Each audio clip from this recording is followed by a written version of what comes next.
Shortly after becoming the preacher here, I had a kid from my old youth ministry in Wyandotte call me up and asked me if I'd perform his wedding. And I'd known this kid since he was about 14 years old, and I always imagined one day I would do his wedding. He was a great kid in the church. And so, of course, I said, yep, love to do it.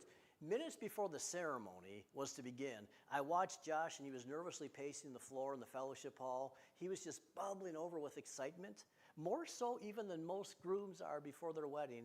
And he said, hey, can I tell you something? I said, sure. He said, when Sherry and I first started dating, we made a promise that we would not be intimate with each other until we were married. He said, we dated all 4 years of high school, and then we were in college all 4 years, and we kept that vow, and I'll tell you, it was a long time, and it was really hard, but tonight I'm so glad I did.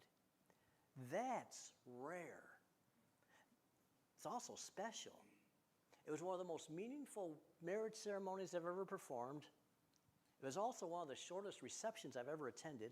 When we minister to the needs of others, I think we will not only fulfill the command of Christ, but we will begin to gain a new respect from the rest of the world. Jesus said, by this shall all men know you are my disciples if you love one another. The world ignores our message as intolerant or irrelevant. It considers our expenditures on buildings as wasteful. But the world is impressed when we care for the hurting.